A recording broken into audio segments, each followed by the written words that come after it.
Dokter jenius. Balas dendam SIYUE.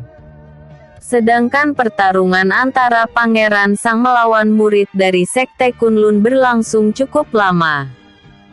Dan akhirnya pertandingan pun dimenangkan oleh Pangeran Sang.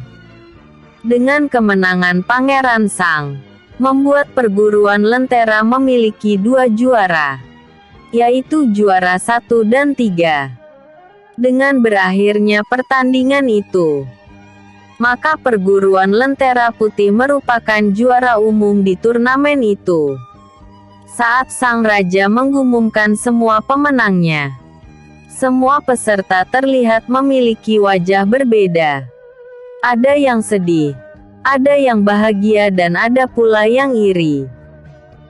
Dan saat Siyue dipanggil sebagai juara pertama dari semua cabang, Raja Gong Shaoqin berkata, "Siyue, kau ini memang gadis jenius.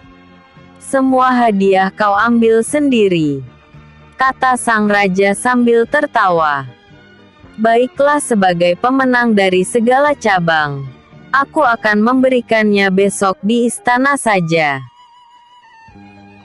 Dan untuk penerimaan hadiah semua pemenang, saya meminta kalian semua untuk hadir di perjamuan pesta di istana besok pagi dan besok ada juga pengumuman yang akan saya sampaikan. Jadi saya mohon Anda semua datang dalam jamuan pesta besok di istana. Khusus untukmu Yuer.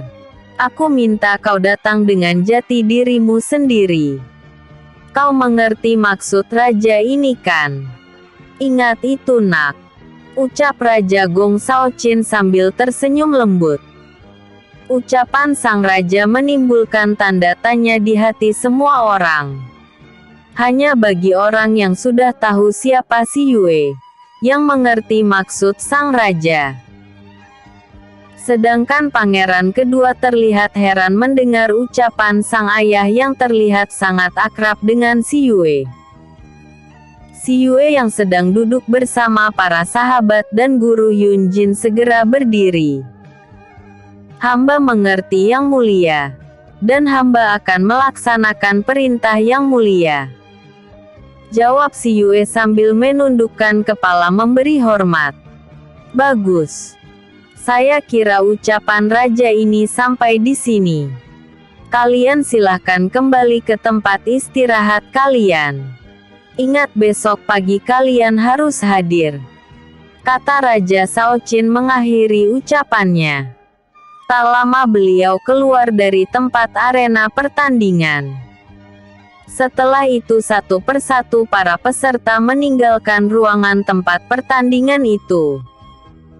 Saat Siyue mau keluar ruangan bersama guru Yujin dan ketiga temannya, murid dari perguruan Kunlun yang tadi diberi obat oleh Siyue mendatanginya. "Saudara Siyue," terdengar suara panggilan dari kelompok Sekte Kunlun. "Kamu, ada yang bisa aku bantu?" tanya Siyue ramah. "Saudara Siyue, aku hanya ingin mengucapkan terima kasih padamu. Kau telah memberiku obat yang tak ternilai. Obat itu membuatku cepat sembuh.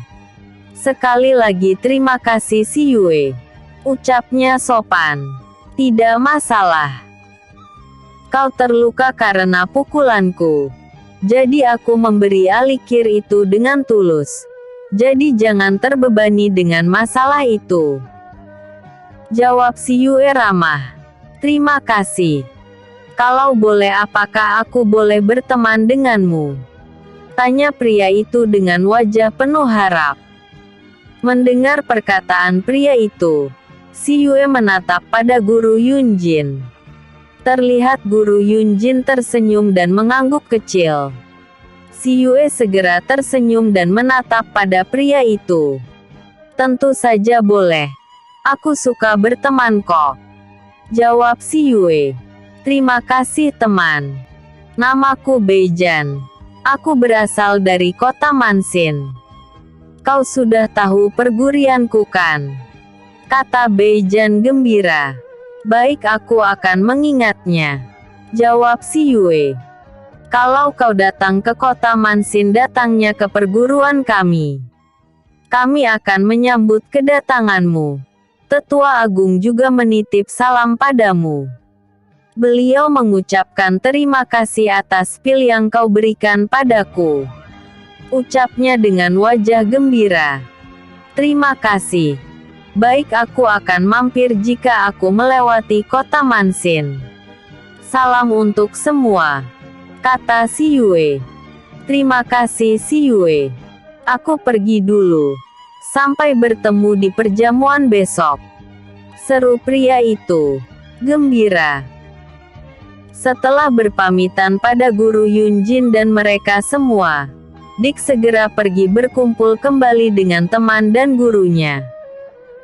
Baru saja mereka akan melangkah pergi, tiba-tiba terdengar suara memanggil si Yue. Yue.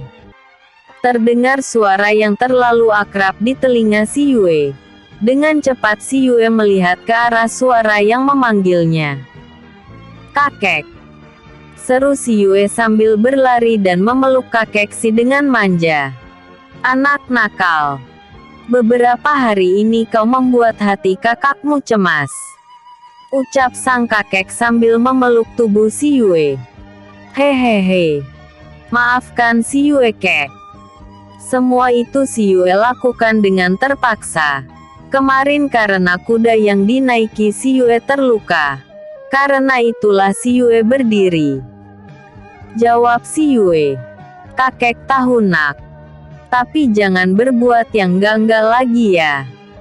Walaupun begitu kakek juga bangga padamu.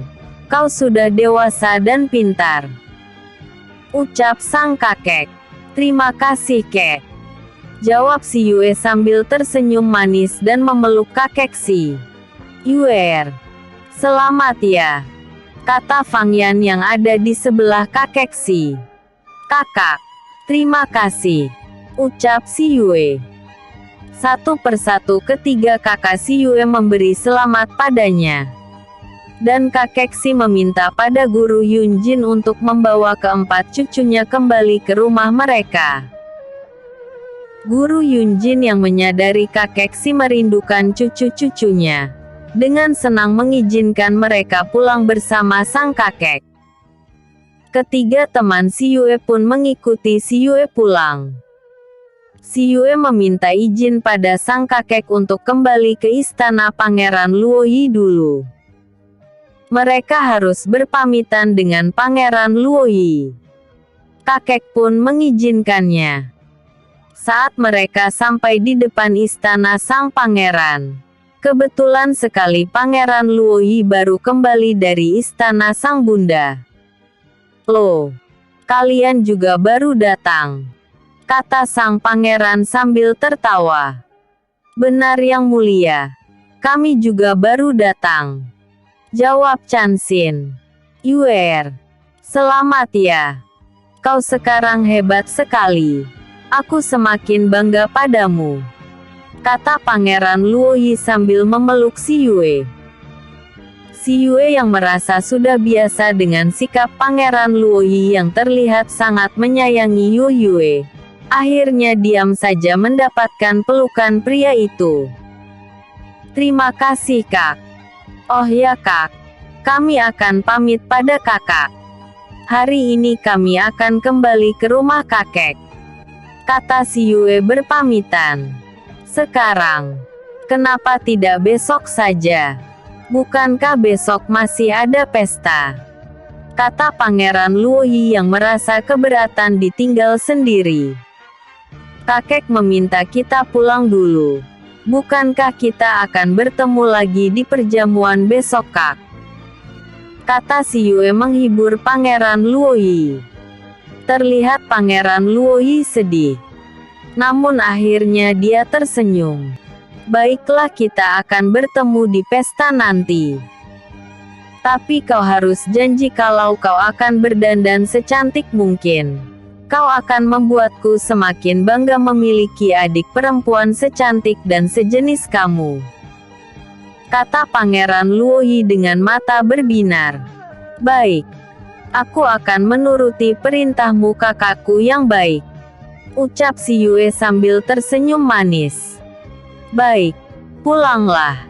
Hati-hati di jalan, ucap Pangeran Luoyi sambil membalas senyum si Yue. Terima kasih kak, aku pulang dulu, jawab si Yue. Pangeran Luoyi tersenyum sambil mengacak rambut si Yue lembut. Kami pulang juga pangeran, kata Ningxi berpamitan. Kalian juga mau ikut pulang? Tanya Pangeran Luoyi pada ketiga kawannya yang lain. Benar yang mulia, kami ikut Yu Yue, jawab Ningxi. Tapi kalian harus datang besok pagi, kata Pangeran Luoyi. Pasti pangeran, jawab Changxin cepat. Baik, pergilah, jawab Pangeran Luoyi. Mereka berempat akhirnya pergi meninggalkan istana Pangeran Luoyi. Si Yue dan ketiga sahabatnya mencari kakek dan ketiga kakaknya untuk kembali ke rumah sang kakek. Ternyata kakek sedang berbicara dengan guru Yunjin dan kepala sekolah di penginapan para murid yang ikut turnamen. Melihat kedatangan si Yue, kepala sekolah menyambutnya dengan tawa dan wajah bahagia. Dasar anak nakal. Bukankah aku sudah melarangmu menunjukkan hewan kontrakmu? Lihatlah kau membuat kehebohan di turnamen tadi, seru kepala sekolah sambil menepuk punggung si Yue dengan bangga. Maaf kepala sekolah, mereka sendiri yang ingin bertanding, jawab si Yue sambil tersenyum. Begitukah? Kenapa mereka ingin bertanding? Tanya Tuan Ming Hao. Kalau Tiger, dia tidak suka melihat kesombongan serigala dan tuannya. Sedangkan Xiao Tu, karena beruang hitam itu musuh lamanya, jawab si Yue. Dan kau membuat semua orang tercengang dan kagum, sambung kepala sekolah sambil mengusap kepala si Yue. Mereka pun tertawa bersama. Akhirnya si Yue dan sahabat serta ketiga kakek dan kakaknya pulang kembali ke rumah kediaman keluarga Perdana Menteri Si. Mereka ikut kereta yang memang sudah dibawa oleh kakek Si selain kereta milik kakek Si sendiri. Karena kereta penuh, si Yue memilih naik kuda sendiri. Kau mau naik kuda siapa Yue? Tanya sang kakek saat si Yue bilang kalau dia ingin naik kuda. Kuda milik si Yue kek, jawab si Yue. Milikmu. Sejak kapan kau memiliki kuda Yue? Tanya si Mayun heran. Kuda yang terluka saat pertandingan diberikan padaku oleh Pangeran Sang, jawab si Yue. Kuda putih itu? Tanya Changxin kaget. Iya. Saat selesai pertandingan aku ingin meminta pada Yang Mulia Baginda Raja, karena aku kasihan pada kuda itu. Namun pangeran kedua memberikan langsung padaku, jawab si Yue. Begitu ya. Ternyata pangeran kedua baik juga ya, kata Changxin. Sebenarnya beliau orang baik, tapi karena sifatnya yang pendiam, membuat orang sangat takut padanya, kata Fang Yan. Lalu mana kudanya? Tanya Changxin. Baru saja ucapan Changxin berhenti, tiba-tiba di sebelah si Yue telah berdiri kuda putih dengan bulu mengkilap bersih. Kuda itu meringkik pelan. Ini kudanya Changxin, jawab si Yue sambil membelai kepala kuda putih. Mereka semua terpanah dan kagum melihat kuda putih itu. Akhirnya mereka pulang dengan si Yue menaiki si putih. Mereka bertiga para sahabat si Yue tinggal di rumah kakek Si. Sebab besok mereka harus pergi menghadiri perjamuan di istana bersama keluarga Menteri Si. Malam harinya Si Yue dan Tiger serta Xiao Tu keluar dari kamarnya melalui jendela kamarnya. Dengan memakai baju hitam, Si Yue berlari dan melompat di antara atap-atap rumah penduduk. Saat sampai di sebuah bangunan yang cukup megah, Si Yue berhenti di atas sebuah pohon dekat kamar yang terlihat masih terang. "Kau sudah melihat kalau kamar ini milik klan Kuayin?" tanya Si Yue pada Feng Kui melalui telepati. "Benar Yu Yue. Kita lihat lebih dekat," kata Feng Kui lagi. Untung ada cabang pohon yang mengarah ke dekat jendela yang terbuka. Benar saja. Si Yue melihat Lan Kuayin sedang duduk bersama Siolan. Mereka ternyata sedang berunding. "Kak Lan. Ternyata Si Yue semakin menonjol. "Aku tidak suka itu. Dulu Yu Yue sudah bisa kau singkirkan. Tapi pria brengsek itu malah semakin membuat aku kesal. Dia tidak mudah ditangani. Mengingat kau keluar dari perguruan karena dia, aku semakin marah," kata Lan Kuayin memanasi Siolan. "Bagaimana kalau dia kita jebak saja?" kata Siolan dengan tenang. "Maksudmu?" tanya Lan Kuayin dengan wajah heran. "Kita jebak dia besok dan kita buat dia seolah sedang melakukan perbuatan tak senonoh dengan pembantu istana," ucap Siolan licik. "Mana bisa Kak? Dia dekat dengan Pangeran Luoyi," kata Lan Kuayin. "Tenang saja Yiner. Aku punya rencana," jawabnya tenang. "Lalu kamar siapa yang akan kita pakai?" tanya Lan Kuayin lagi. "Kita akan membayar seorang pelayan dan memberi dia uang untuk meminjam kamarnya," ucap Siolan dengan tenang. Mendengar ide Lan Kuayin tertawa senang. Dia bisa membalas sakit hatinya melalui Siolan. "Ide bagus Kak. Kita akan melakukannya besok," seru Lan Kuayin gembira. Mereka mulai merencanakan semua yang akan mereka lakukan. Setelah itu Siolan terlihat meninggalkan kamar Lan Kuayin. Ketika mendengar rencana mereka berdua, Si Yue terlihat menyeringai sinis. "Mereka benar-benar jahat Yu Yue," seru Xiao Tu dengan marah. "Apa yang akan kita perbuat untuk kejahatan mereka Yu Yue?" tanya Tiger. "Mereka akan merasakan ide mereka sendiri," jawab Si Yue dingin. "Kau memiliki ide?" tanya Xiao Tu curiga. "Pasti. Feng Kui. Cari tempat kamar Siolan," perintah Si Yue. "Baik Yu Yue," ucap Feng Kui. Tak berapa lama terdengar suara Feng Kui di dalam pikiran Si Yue. "Yu Yue, aku sudah menemukannya," seru Feng Kui. "Baik, aku akan segera ke sana." Karena mereka terhubung dengan tali kontrak dalam hubungan mereka, maka Si Yue bisa merasakan keberadaan di mana Feng Kui sekarang berada. Si Yue segera melompat ringan di atas atap rumah keluarga Nalan dengan gerakan cepat. Tidak akan ada orang yang akan mengetahui kalau Si Yue sedang berlompatan di atas rumah keluarga Nalan. Walaupun di seluruh penjuri rumah Nalan banyak penjaganya, Si Yue dapat melihat Feng Kui berada di atas atap gedung yang ada di sebelah rumah milik klan Kuayin. Si Yue membuka salah satu atap rumah, dan dia bisa melihat Siolan sedang tidur. Perlahan Si Yue meniupkan asap tipis ke dalam ruang tidur Siolan. Setelah itu Si Yue berbicara melalui pikiran. "Feng Kui, kita berbagi tugas. Kau taburkan bubuk ini ke seluruhan tubuh Lan Kuayin, dan aku akan pergi ke kamar Tuan Nalan Yoja. kata si Yue sambil memberikan kotak kecil pada Feng Kui. Baik Yue, jawab Feng Kui. Aku ikut Feng Kui Yue, kata Xiao Tu.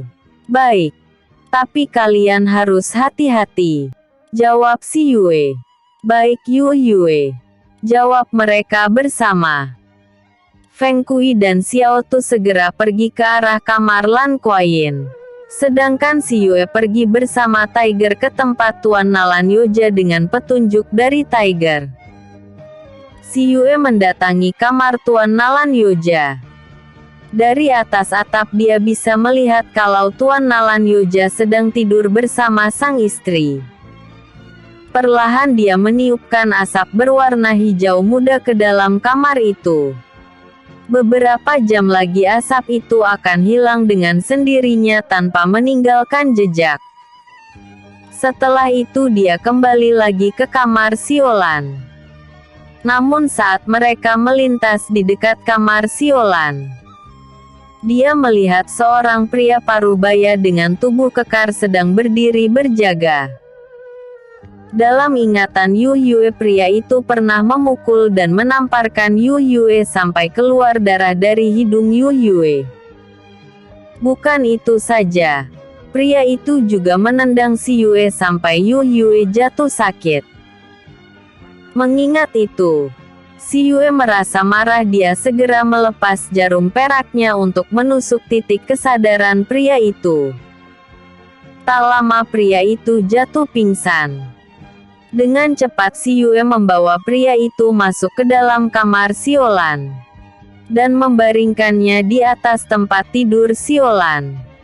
Melihat Siolan tidur dengan gelisah, si Yue tertawa sinis.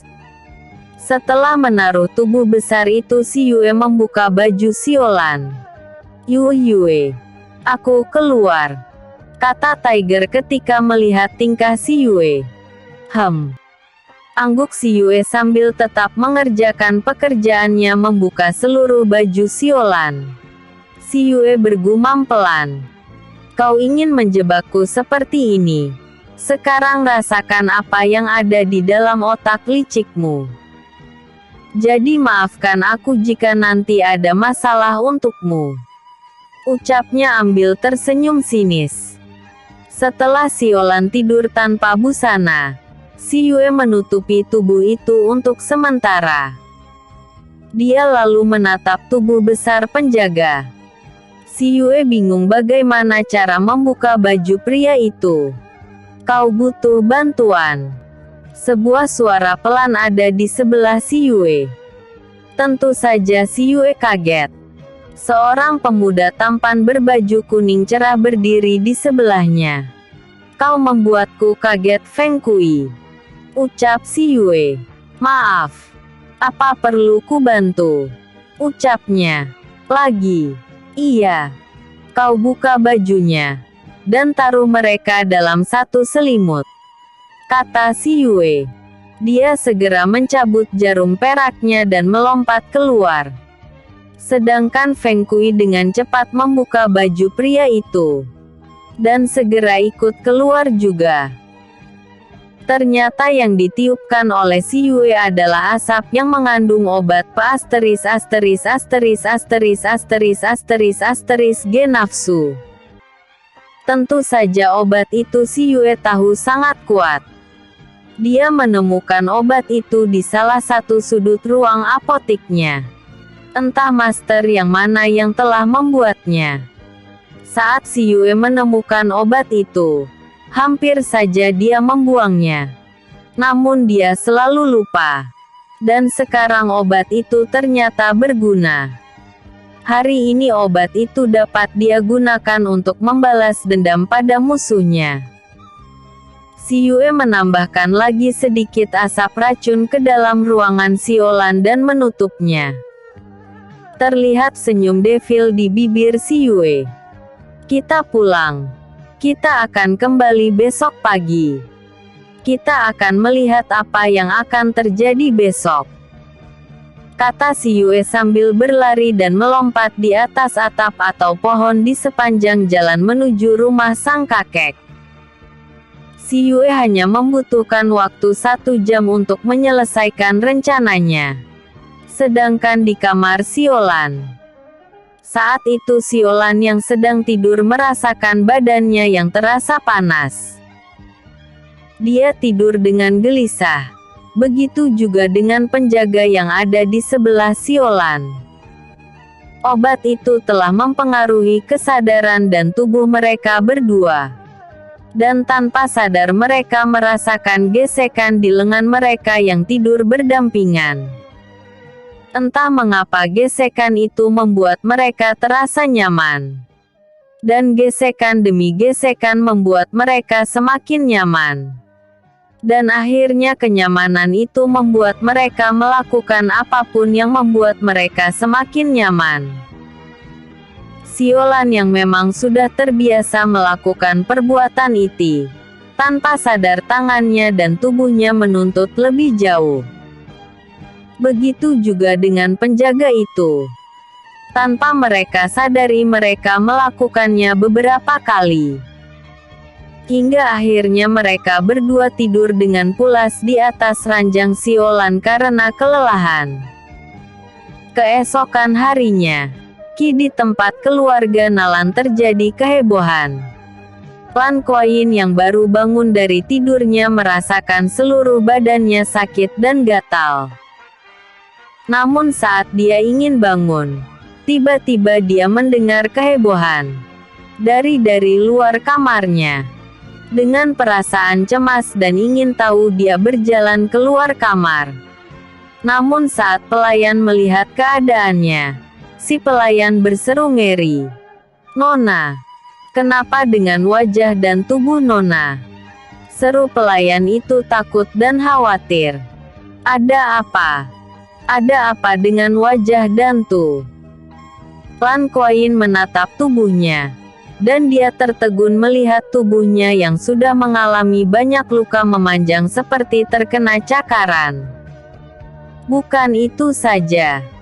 Terlihat kulitnya memerah dan penuh dengan bintik merah. "Ah, wajahku!" teriaknya ketakutan.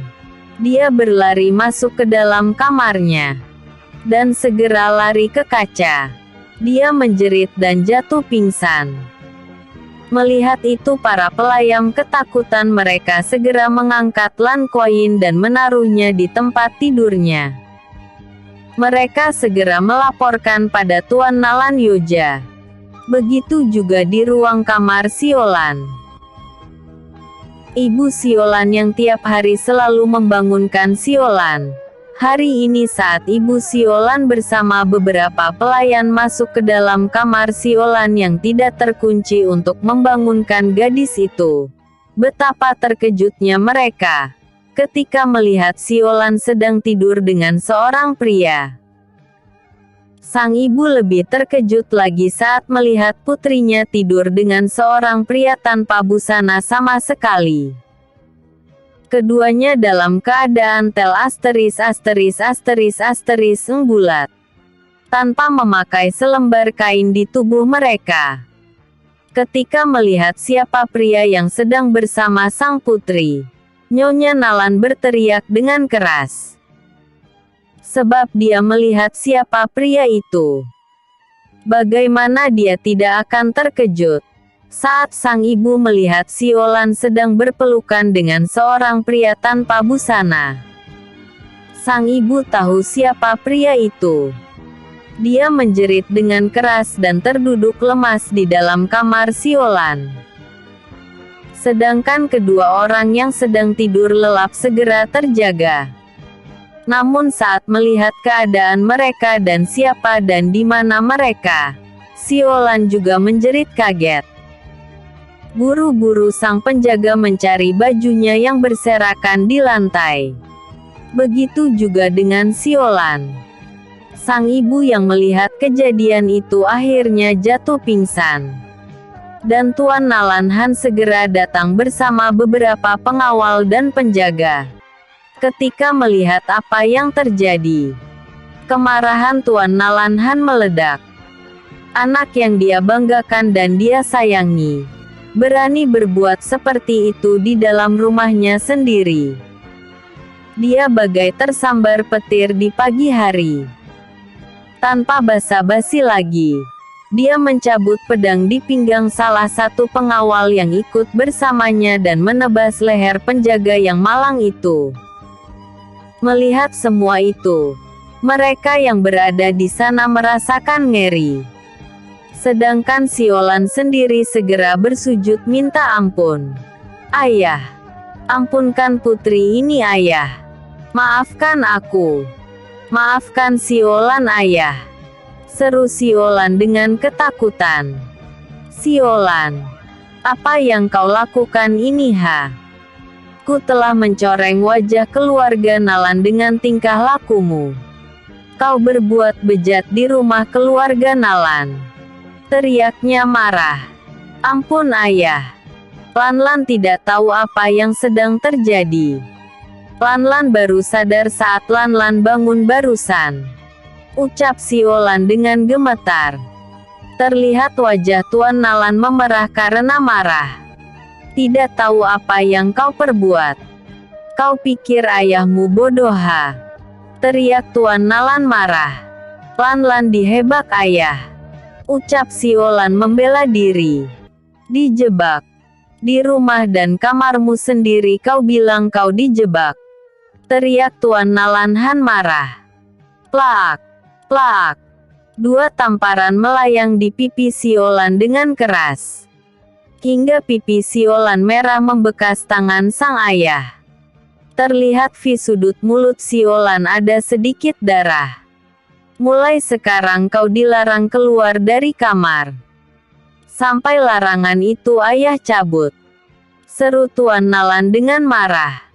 "Tapi ayah," seru Siolan panik. Sebab hari ini merupakan hari pesta di istana. Dan dia ingin melaksanakan rencana mereka tadi malam untuk menjebak si Yue. Tidak ada tapi-tapian. "Penjaga, jaga dia. Jangan sampai dia keluar dari kamarnya. Jika itu sampai terjadi, kaulah yang akan mendapat hukuman berat dariku," teriak Tuan Nalan Han marah. "Baik Tuan," ucap dua penjaga yang ada di belakang Tuan Nalan. Sedangkan Tuan Nalan sendiri segera keluar dari kamar sang putri. Setelah itu penjaga segera menutup dan mengunci pintu dan jendela serta menjaganya. Sedangkan di kamar Tuan Nalan Yoja terjadi keributan juga. Saat dia bangun tidur, dia dan sang istri merasakan badan mereka panas dan gatal. Dan saat melihat tubuh sang istri, dia melihat wajah dan tubuhnya penuh dengan bisul bernanah. Begitu juga dengan dirinya. Melihat semua itu, dia ketakutan dan berteriak pada penjaga untuk segera memanggil tabib. Akhirnya beberapa tabib datang untuk memeriksa Tuan Nalan Yoja dan istrinya. Saat dia sedang diperiksa, pelayan sang putri datang melaporkan kalau sang putri sakit. Mendengar sang putri juga seorang dokter segera dipanggil untuk memeriksa Lan Kuayin. Kejadian berturut-turut itu membuat gempat seluruh keluarga Nalan. Dan tanpa mereka sadari, seorang gadis yang berpakaian hijau tua sedang duduk tenang di atas cabang pohon tak jauh dari kediaman Nalan. Dia duduk dengan tenang menonton peristiwa itu. Pakaian yang hijau serta pohon yang tinggi menyamarkan tubuhnya dari pandangan orang sekitarnya. Semua kejadian itu dia tonton dengan senyum di wajahnya. Episode sebelumnya, pertarungan SIYUE 2. Episode berikutnya, perjamuan 1.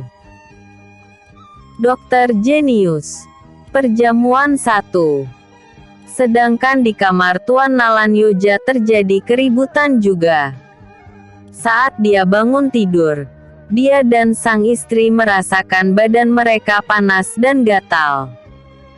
Dan saat Tuan Nalan Yoja melihat tubuh sang istri, dia melihat wajah dan tubuhnya penuh dengan bisul bernanah. Begitu juga dengan dirinya. Melihat semua itu, dia ketakutan dan berteriak pada penjaga untuk segera memanggil tabib. Akhirnya beberapa tabib datang untuk memeriksa Tuan Nalan Yoja dan istrinya. Saat dia sedang diperiksa, pelayan sang putri datang melaporkan kalau sang putri sakit. Mendengar sang putri juga sakit, seorang dokter segera dipanggil untuk memeriksa Lan Kuayin. Kejadian berturut-turut itu membuat gempar seluruh keluarga Nalan. Dan tanpa mereka sadari, seorang gadis yang berpakaian hijau tua sedang duduk tenang di atas cabang pohon tak jauh dari kediaman keluarga Nalan. Dia duduk dengan tenang menonton peristiwa itu. Pakaian yang hijau serta pohon yang tinggi menyamarkan tubuhnya dari pandangan orang sekitarnya. Semua kejadian itu dia tonton dengan senyum di wajahnya. Ini akan menyakitkan buat kalian. Tapi itulah balasan untuk kalian. Jika kalian masih saja menyakiti mereka yang aku sayangi, kalian akan tahu sendiri akibatnya. Kata si Yue pelan. Yue, memang ramuan apa yang kau berikan pada Tuan Nalan Yoja tadi malam? Tanya Tiger yang ada di leher si Yue. Racun. Jawab si Yue datar. Racun. Apa bisa disembuhkan? Tanya Tiger lagi. Hanya aku yang dapat menyembuhkan racun yang aku buat. Jawab si Yue. Apakah penyakit yang diderita Lan Kuayin sama dengan racun yang ada di tubuh ayahnya? Tanya Feng Kui yang ada di bahu si Yue. Tidak. Yang diderita Lan Kuayin adalah racun yang aku buat dari daun dan biji dari bunga poison ivy dan dicampur dengan sedikit racun lain. Jawab si Yue lagi. Apakah para tabib bisa menyembuhkan mereka? Tanya Tiger. Tidak. Semua racun yang aku buat, hanya diriku sendiri yang bisa menyembuhkannya. Jawab si Yue dingin.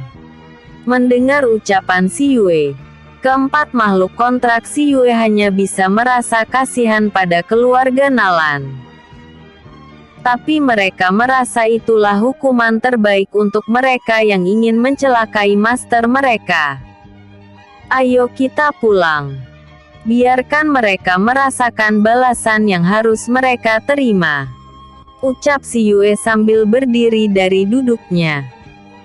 Dengan gerakan cepat si Yue melompat dari cabang satu ke cabang yang lain lalu melayang turun ke atas atap rumah sebelah keluarga Nalan. Dan dia berlari dengan cepat menuju rumah sang kakek. Gerakan lari si Yue sangat cepat, hingga terlihat seperti seberkas cahaya hijau melayang di antara atap-atap rumah para penduduk kota Juhan. Ketika sampai di rumah sang kakek, terlihat para sahabatnya sudah menunggu di depan kamarnya. Mereka terlihat sedang mengetuk pintu kamarnya. Saat melihat si Yue berada di belakang mereka, mereka terkejut. Yue, kau tidak di dalam kamar? Tanya Chan Xin heran. Maaf, aku baru keluar rumah. Jawab si Yue sambil tersenyum. Memangnya kau dari mana?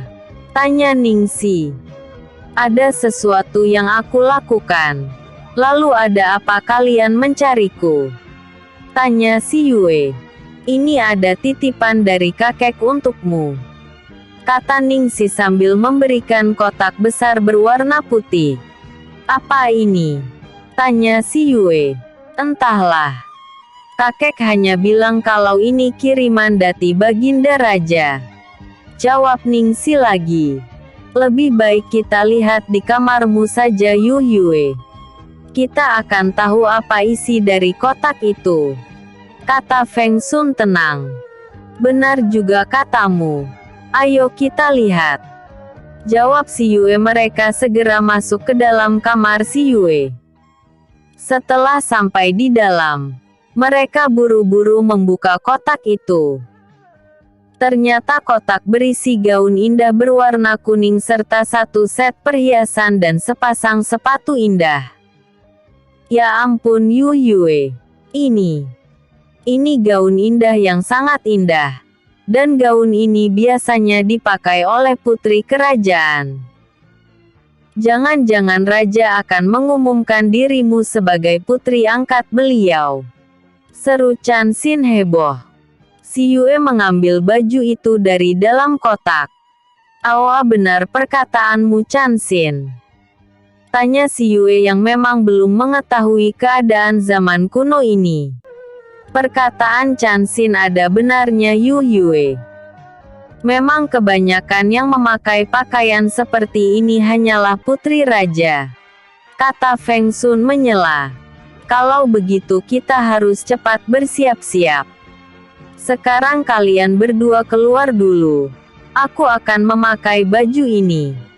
Biarkan Ningxi membantuku, kata si Yue sambil mendorong kedua pria itu keluar. Tapi tunggu dulu. Aku hampir lupa. Si Yue menahan kedua sahabatnya itu agar tidak pergi. Lalu dia mengambil baju dari cincin ruangnya. 2 buah baju untuk pria yang sudah dia persiapkan untuk mereka berdua. Dan sebuah gaun indah untuk Ningxi. Ini untuk kalian berdua. Dan ini untukmu Ningxi, kata si Yue sambil memberikan ketiga baju itu pada ketiga temannya. Yue, ini untuk kami, tanya Chan Xin dengan wajah kaget. Iya. Tapi kalian jangan tersinggung. Aku hanya ingin memberikan hadiah untuk sahabatku, jawab si Yue. Yue, kau.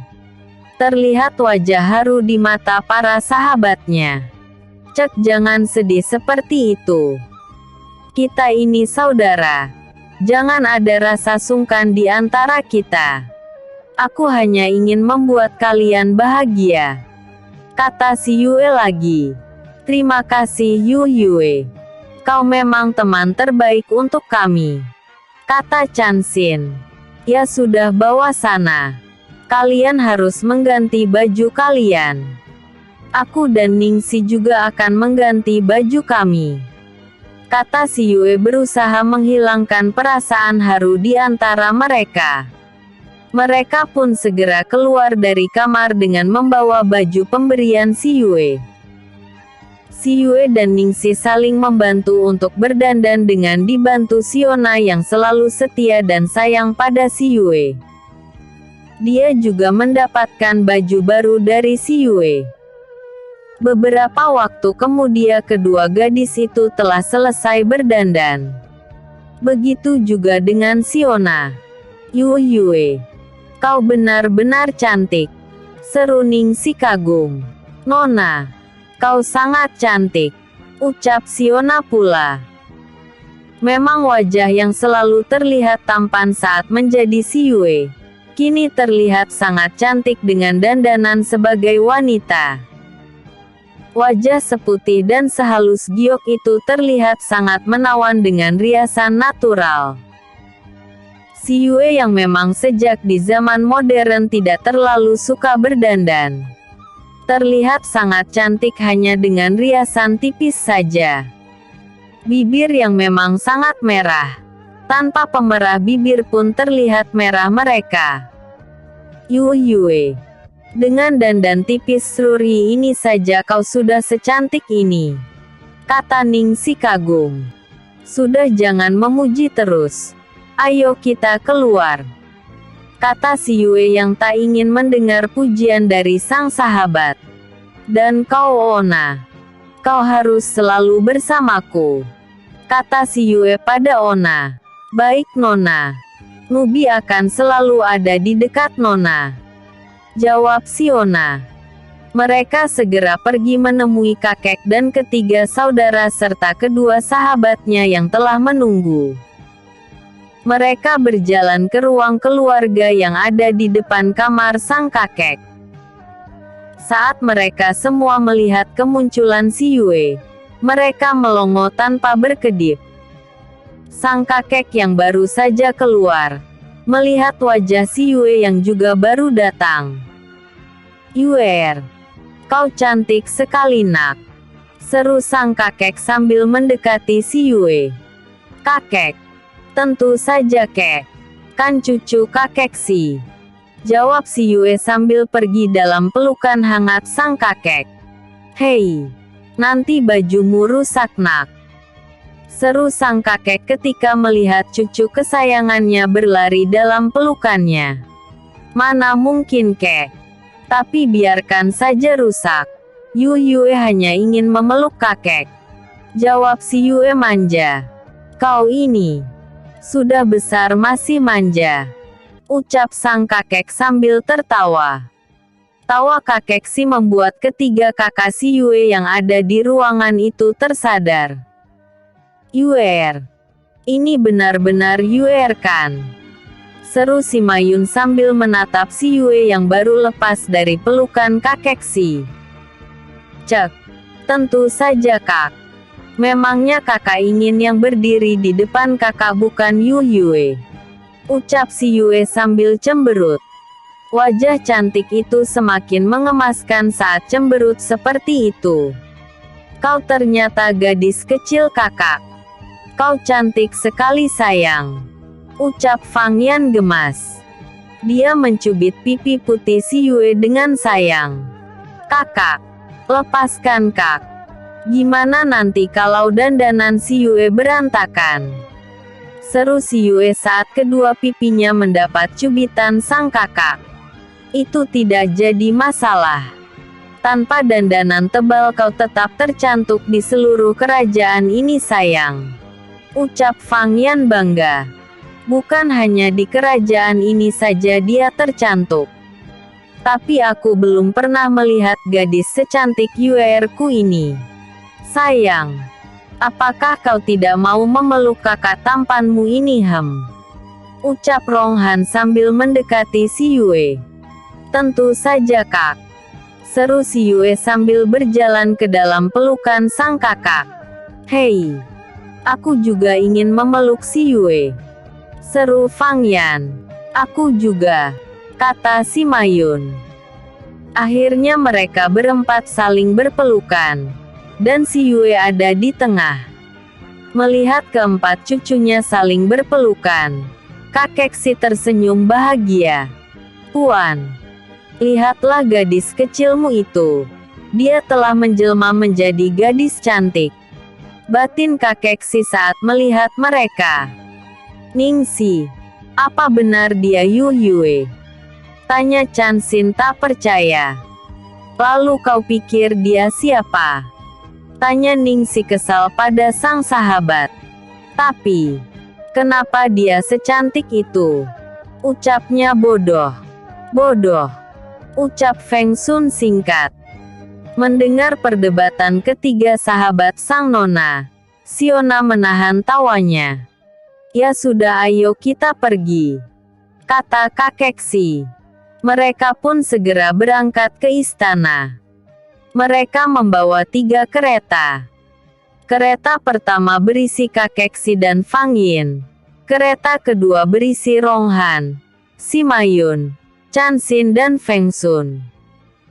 Sedangkan kereta ketiga berisi Ningxi, si Yue dan Siona. Mereka segera berangkat ke istana Juhan. Ternyata di jalan banyak kereta yang tujuannya sama dengan mereka, yaitu ke arah istana. Ketika sampai di istana, ternyata para peserta turnamen sudah banyak yang datang. Mereka terlihat memakai pakaian rapi dan indah, terutama murid-murid wanita yang ikut turnamen. Mereka datang dengan segala keindahan baju dan riasan wajah. Mereka terlihat cantik. Mereka terlihat telah mulai memenuhi tempat ruang perjamuan. Di sana juga sudah hadir menteri dan pembesar kerajaan. juga para bangsawan bersama istri, putri dan putra mereka. Saat Perdana Menteri dan cucunya datang bersama sahabat sang cucu, mereka termasuk orang yang terakhir datang. Perlahan si Yue turun bersama Ningxi dan Xiona. Dengan lembut Xiona membantu si Yue turun dari kereta. Tak lama ketiga kakaknya datang mendekatinya. Dengan lembut, Ronghan berdiri di dekat sang adik. "Mau jalan dengan kakak?" ucapnya lembut. "Mau." "Sini lengan kakak," kata si Yue sambil tersenyum. "Cek, kapan lagi bermanja pada kakak? Di kehidupan yang lama aku tidak pernah mendapatkan kasih sayang seperti ini. Gak apa-apa kan manja pada mereka," ucap si Yue bermonolog pada diri sendiri sambil tertawa bahagia dalam hati. Dia kini melingkarkan dengannya di lengan kiri sang kakak. Melihat sikap keduanya, kedua kakak si Yue tertawa. "Yue, kau akan membuat para pria di dalam pesta iri pada Ronghao," goda Fang Yan. "Hehehe, bukankah kau juga iri kak? Kenapa tadi bukan kau yang ada di sebelah Yue?" goda si Manyun. "Ronghao yang curang. Aku keluar dari kereta kakek. Dia sudah berada di samping adik cantikku," jawab Fang Yan dengan wajah kesal. "Salah siapa kau lambat?" ucap Ronghan sambil berjalan membawa si Yue pergi. Melihat tingkah cucu-cucunya kakek si hanya bisa tertawa. Dan benar saja, saat mereka masuk, mereka menjadi pusat perhatian di ruang perjamuan. Bukan hanya kaum pria yang menatap dengan kagum kecantikan si Yue, namun para wanita yang berada di acara itu tertegun dan terpanah dengan kecantikan si Yue. "Siapa gadis yang bersama Perdana Menteri si itu?" seru salah satu pejabat kerajaan. "Ya ampun, cantik sekali gadis itu. Apakah dia kekasih dari Tuan Muda Ronghao?" tanya yang lain. Saat mereka melihat si Yue memeluk tangan Ronghao, pada saat mereka masuk ke dalam ruangan. "Tapi kenapa aku merasa pernah melihat gadis itu?" jawab yang lain. Sedangkan rombongan si Yue berjalan masuk ke tempat para siswa dan guru dari perguruan Lentera Putih. Saat bertemu dengan para guru, si Yue melepas pelukan di tangan sang kakak dan memberi salam dan hormat pada para guru dan kepala sekolah. Begitu juga dengan ketiga kakak si Yue dan ketiga sahabatnya. Mereka serempak memberi salam pada guru dan kepala sekolah. Juga menyapa murid yang lain. Mereka membalas sawaan si Yue. Walaupun mereka agak bingung. Siapa gadis cantik ini? Begitulah pertanyaan dalam hati mereka. Beda dengan guru Yunjin, tak bisa dipungkiri melihat wajah si Yue. Guru Yunjin meneteskan air matanya. "Kak, lihatlah putrimu ini. Apakah kau tidak ingin berjumpa dengannya kak?" ucapnya dalam hati. Dia cepat menghapus air matanya agar tak terlihat orang lain. Namun guru Yunjin lupa kalau kakek si selalu memperhatikan dia saat dia ada di dekat si Yue. Yue, sapa guru Yunjin pada si Yue sambil mendekat. Si Yue kaget dan berkata dengan takut, "Guru, apakah hukuman untukku masih berlanjut?" tanya si Yue sambil menatap pada guru Yunjin. Mendengar ucapan si Yue, guru Yunjin tertawa. "Apakah kau masih mengharapkan gurumu ini menghukummu?" kata guru Yunjin di sela tertawanya. "Tentu saja tidak guru," jawab si Yue bahagia. "Guru Yun, siapa dia?" tanya guru Kun. Dia heran melihat Guru Yunjin terlihat akrab dengan wanita cantik itu. Apakah Guru Kun tidak mengenal gadis ini? Tanya Guru Yunjin sambil tersenyum. Jika kami tahu, mana mungkin kami bertanya pada Guru Yun? Jawab Guru Yunjin kesal. Mendengar ucapan Guru Kun, Guru Yunjin tertawa. Dia murid kita si Yue yang telah memenangkan beberapa pertandingan kemarin. Jawab Guru Yunjin dengan santai. Apa? Si Yue? Seru mereka bersamaan ketika mendengar perkataan Guru Yunjin. Mana mungkin? Bukankah si Yue seorang anak laki-laki? Dan dia wanita? Kata Guru Tao tak percaya. Dia menyamar jadi anak laki-laki karena dia selalu diejek dan dihina saat dia menjadi Yue kecil. Jawab Guru Yunjin menjelaskan masalahnya. Jadi dia benar-benar Yue yang bodoh itu, yang dikatakan oleh para murid dan masyarakat kota ini sebagai sampah. Kata Guru Kun perlahan. Rasanya dia tak percaya.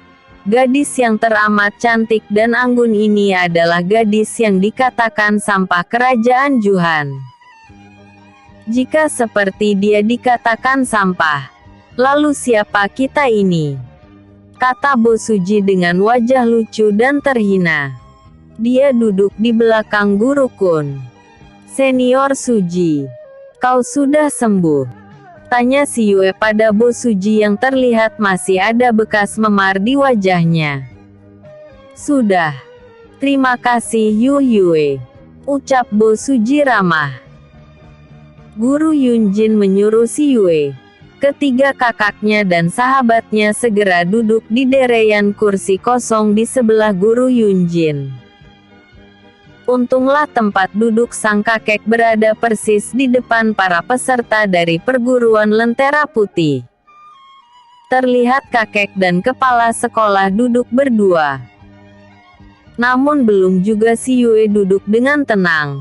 Tiba-tiba terdengar suara Kasim berseru lantang mengatakan kalau Raja, Ratu, dan Putra Mahkota bersama keluarga kerajaan sudah datang. Tak lama rombongan keluarga kerajaan memasuki ruang perjamuan. Terlihat sang raja masuk dengan gagah, bersama ratu. Tak lama terlihat putra mahkota dan para pangeran dan putri serta para selir masuk ke dalam ruangan. Semua tamu segera berdiri menyambut rombongan raja. Salam sejahtera dan panjang umur bagi Raja dan Ratu, semoga kesehatan dan keberkahan selalu bersama Yang Mulia. Serta salam untuk putra mahkota dan seluruh keluarga kerajaan. Ucapan salam seluruh tamu pada Raja San Ratu Sera keluarga kerajaan. Sang Raja tersenyum dan berucap, "Salam kalian aku terima. Terima kasih telah datang di perjamuan ini. Di sini aku akan memberikan hadiah pada mereka yang telah memenangkan pertandingan beberapa hari yang lalu. Dan aku nanti juga akan mengumumkan suatu berita pada kalian semua. Tapi sebelum itu, kita akan menikmati dulu tarian dan nyanyian dari para anak muda kerajaan ini.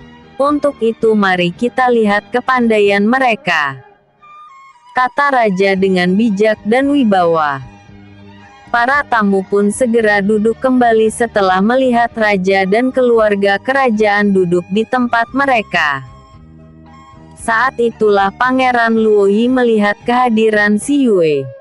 "Bunda, apakah Ananda boleh turun untuk duduk bersama adik hamba?" bisiknya. "Pangeran, jangan sekarang nak. Nanti setelah pengumuman adikmu, kau bisa mendekati dia," kata ratu dengan lembut. Mendengar ucapan sang bunda, Pangeran Luoyi tak bisa berkutik lagi. Tak lama para putri kerajaan maupun putri pejabat kerajaan mulai mempertunjukkan keahlian mereka dalam tarian ataupun musik. Beberapa gadis mulai menunjukkan keahliannya. Hingga akhirnya terlihat Putri Amora maju ke depan ingin menunjukkan keahliannya. Putri Amora adalah putri raja dari Selirkin.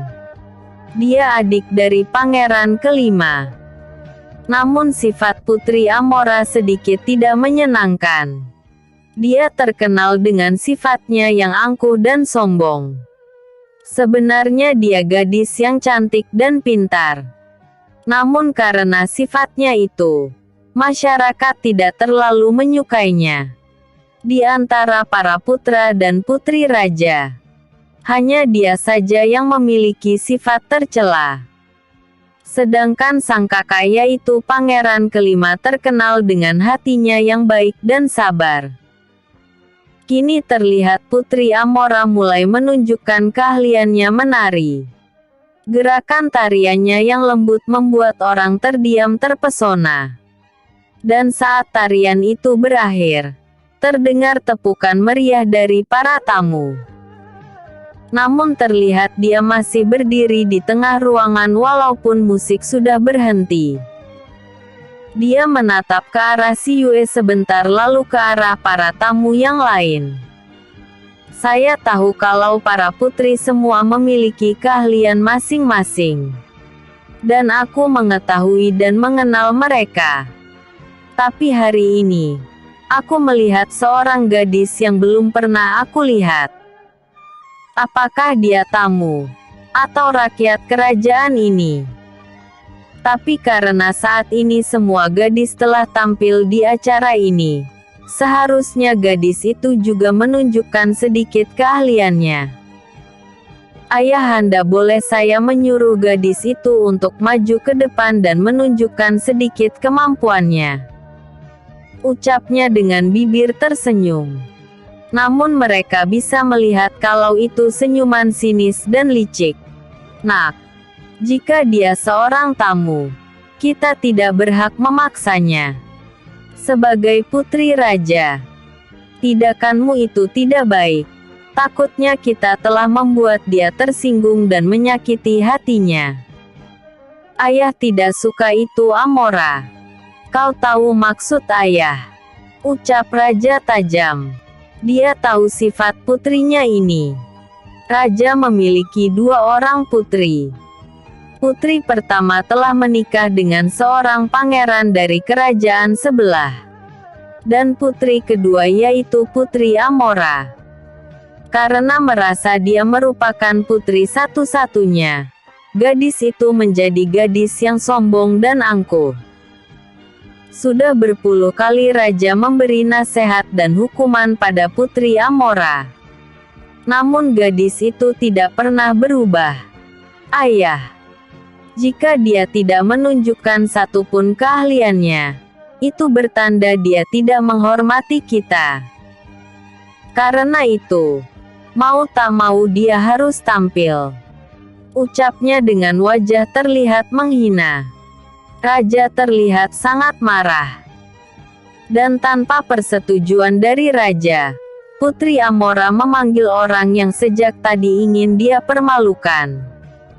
Dan kau, gadis bergaun kuning emas, kemarilah. Tunjukkan pada kami satu keahlianmu. Tentunya kau bisa kan menari atau bermain musik. Atau kau hanya bisa mencari perhatian para bangsawan, kata Putri Amora sinis sambil menunjuk pada si Yue. Dia memang sengaja ingin mempermalukan si Yue. Sebab sejak dia masuk tadi, banyak pandangan mata dari para pria yang ada di ruangan itu tertuju pada si Yue. Dan terlihat sekali kekaguman di mata mereka. Dia marah. Dia merasa seharusnya tatapan itu hanya pada dia, bukan gadis dari rakyat jelata. Mendengar dirinya dipanggil dan ditunjuk, si Yue tersenyum dan berdiri. Dia tahu, Putri Amora marah karena pada hari ini dia menjadi pusat perhatian semua orang. Dia tahu sifat sombong dan iri Putri Amora. Dengan langkah pelan si Yue berjalan ke depan. Terlihat mata semua orang tertuju pada tubuh semampai yang berjalan dengan anggunnya. Wajah yang begitu cantik bercahaya. Terlihat semakin menawan dengan baju kuning keemasan di tubuhnya. Raja sempat terkejut dengan gadis yang ditunjuk sang putri. Namun saat melihat gadis cantik yang berdiri dari duduknya, dia akhirnya tahu siapa gadis itu.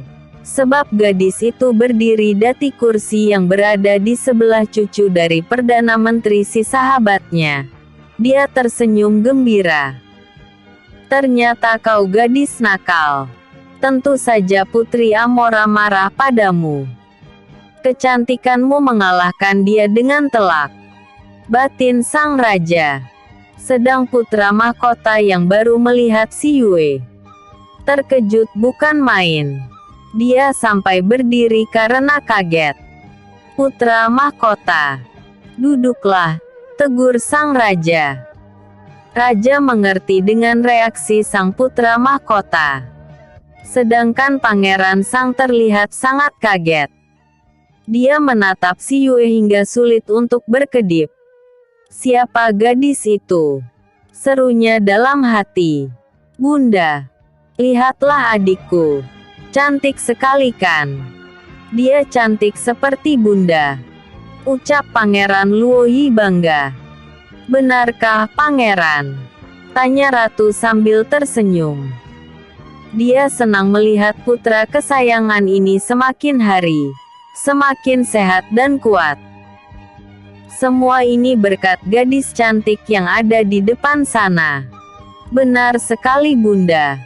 Ucap Pangeran Luoyi dengan pandangan menatap si Yue. Sedangkan si Yue sendiri kini sudah berada di depan Putri Amora. Hamba Putri Amora. Ucap si Yue menyapa Putri Amora dengan sopan. Si Yue tidak kaget dengan sikap Putri Amora.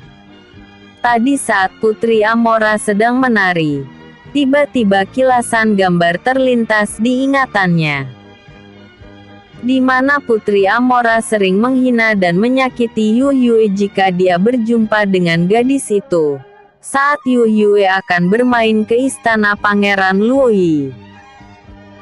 Jika saat itu Yu Yue terluka atau menangis, dia akan kembali ke rumah sang kakek. Dan tidak jadi bertemu dengan Pangeran Luoyi. Dia tak ingin Pangeran Luoyi tahu kalau dia dijahati oleh Putri Amora. Siapa kau dan dari mana asalmu? Tanya Putri Amora dengan sinis. Udahan dulu ya. Jangan lupa like, vote dan komennya autor tunggu. Maaf kalau masih ada typo. Bersambung. Episode sebelumnya. Balas dendam SIYUE. Episode berikutnya. Perjamuan 2.